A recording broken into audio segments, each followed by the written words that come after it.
Assalamualaikum warahmatullahi wabarakatuh. Bismillahirrahmanirrahim. Qala al-muallifu rahimahullahu ta'ala wa nafa'ana bi ulumihi fid dharaini amin ya Allah ya rabbal alamin. Az-zuhdu ari zuhud fi dunya di dunya yurihu eta nyenangkeun ieu zuhud al-qalba kana hate wal badana sareng kana badan. Warogbatu sareng ari rasa piha kana dunya tuksiru eta ngalobakeun ieu rogbah alhamma kana bingung wal huzna sareng kana langsaan. Wal bitolatu sareng ari nganggur tukosi eta matak neaskeun ieu bitolah al qalba kana hate. Rawahu ngariwayatkeun kana ieu hadis al Qodoi Imam Qodoi an Ibnu Umar katampi ti Ibnu Umar. Harfus sini ari ieu eta huruf sin. Saal tu nyuhunkeun kami Robi ka pangeran kami talatan kana tilu perkara. Pa'ato maka maparin Robi Pa'atoni maka maparin Robi ka kami isnataini kana dua wa manaani sareng nyegah Robi ka kami wahidatan kana anu hiji. Saal tu nyuhunkeun kami Robi ka pangeran kami ala yuhlika kana yen ulah ngaruksak Robi ummati ka umat kami bisunnati ka bisanati kana paila. Pa'atoniha maka maparin Robi kana itu masalah. Wa sa'altuhu sareng nyuhunkeun kami ka Robi ala yuhlika kana yen ulah ngaruksak Robi ummati ka umat kami bilogorki kana dikerem. Pa'atoniha maka maparin Robi kana masalah.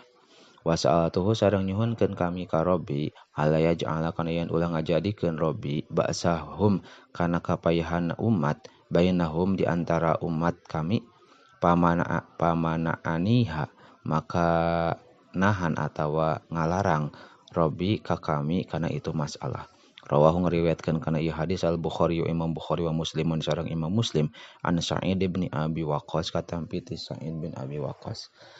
Saal tu nyuhunkeun kami Allah ka Gusti Allah ayaj'ala kana yen ngajadikeun Allah hisab ummati kana ngahisab Allah ka umat kami ilayya ka kami li ala tabtadiha supaya henteu ka buka kacelaan umat indal umami di dekeun pirang-pirang umat.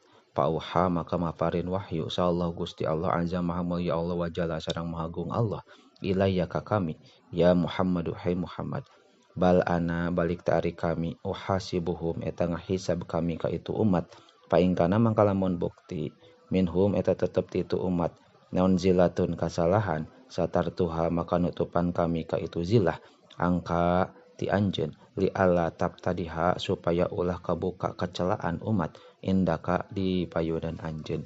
Rawahu ngariwayatkeun kana ieu hadis Dailami Imam Dailami.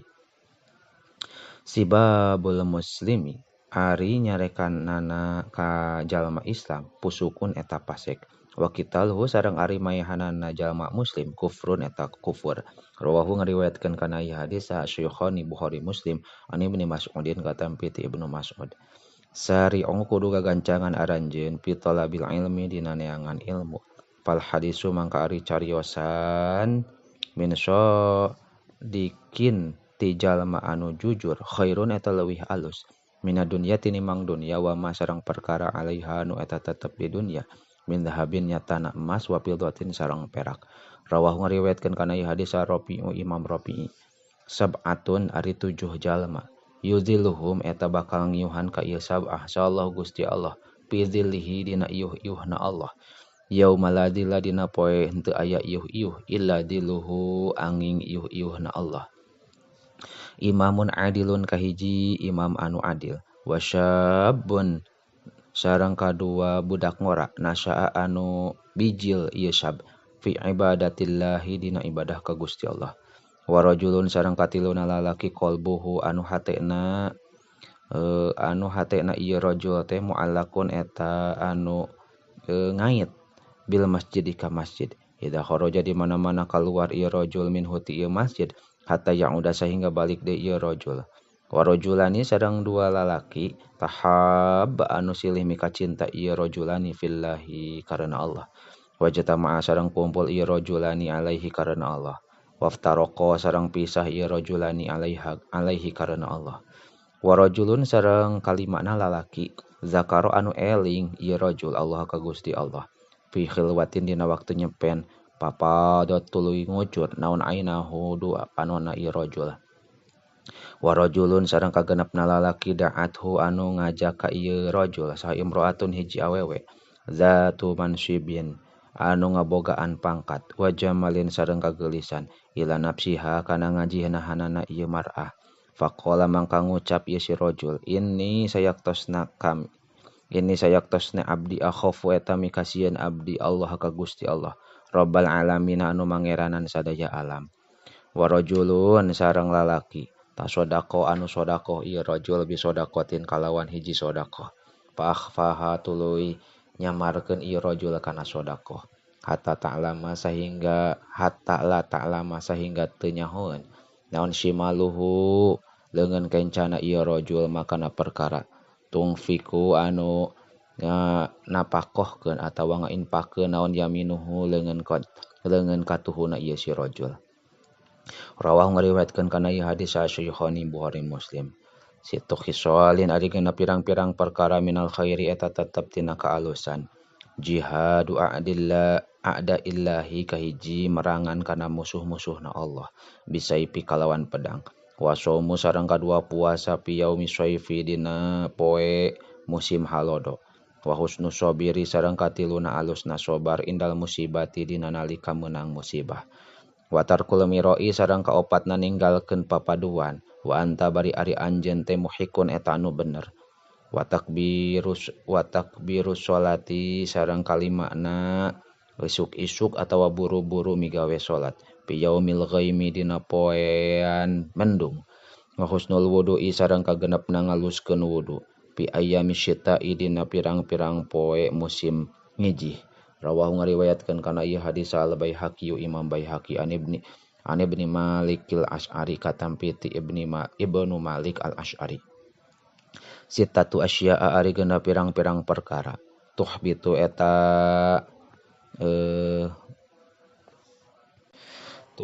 eta ngabatalkeun ieu sitah al a'mala kana pirang-pirang amal al istighalu kahiji katungkul bi uyubil khalqi kana pirang-pirang kacelaan makhluk wa qaswatul qalbi sareng kadua teasna hate hubbu dunya sareng katilu mikaresep kana dunya wa qillatul haya'i sareng kaopatna saeutikna kaera wa tulul amali sareng kalimana panjang lamunan wa zalimun sareng kagenepna jalma anu dolim layan tahi anu henteu eureun-eureun ieu si dolim. Rawahu ngariwayatkeun kana ieu hadis Dailami Imam Dailami an Adi bin Hatim katampi ti Adi bin Hatim. Satakunu bakal terjadi naon fitanun pirang-pirang fitnah. Al-qaidu ari jalma anu diuk fi hadina itu pitan khairun eta leuwih alus minal qaimi tinimbang jalma anu nangtung. Wal qaimu sareng ari anu nangtung fi hadina itu pitan khairun eta leuwih alus minal masyi tinimbang jalma anu lempang. Wal masyi sareng ari jalma anu lempang fi hadina itu pitan teh khairun eta leuwih alus minas sa'i tinimbang jalma anu lompat. Rawahu ngariwayatkeun kana ieu hadis Abu Hurairah. Satakunu bakal terjadi alaikum ka aranjeun naon a'immatun pirang-pirang imam yamlikuna anu ngamilik ieu a'immah arzaqakum kana pirang-pirang rezeki aranjeun yuhaditsunakum anu pada nyaritakeun ieu a'immah ka aranjeun payakzibunakum tuluy ngabohong ieu a'immah ka aranjeun wa ya'maluna sareng amal ieu a'immah payasubbuna tuluy nyela ieu a'immah al amala kana amalna la yardauna anu henteu mikarido ieu a'immah mingkum ti aranjeun hatta tuhassinu sehingga ngaluskeun aranjeun kabeh qabihahum kana kagorenganana ieu a'immah wa tusaddiqu sareng ngabenerkeun aranjeun kabeh kadzibahum kana ngabohongna ieu a'immah fa'atuhum tuluy kudu mere aranjeun kabeh ka a'immah al haqqo kana hak ma kana perkara radu anu mikarido ieu a'immah bihi kana ieu emmah fa idza tajawaju mangka dibana-mana ngaliwat batas ieu a'immah paman mangka saha jalma kutila anu dibunuh ieu eman andalika tina sababna itu merehak bahwa mangka ari itu eman teh syahidun eta anu syahid. Rawahu ngariwayatkeun kana ieu hadis Tabrani Imam Tabrani an Abi Salamah katampi ti Abi Salamah. Wallahu a'lamu bissawab.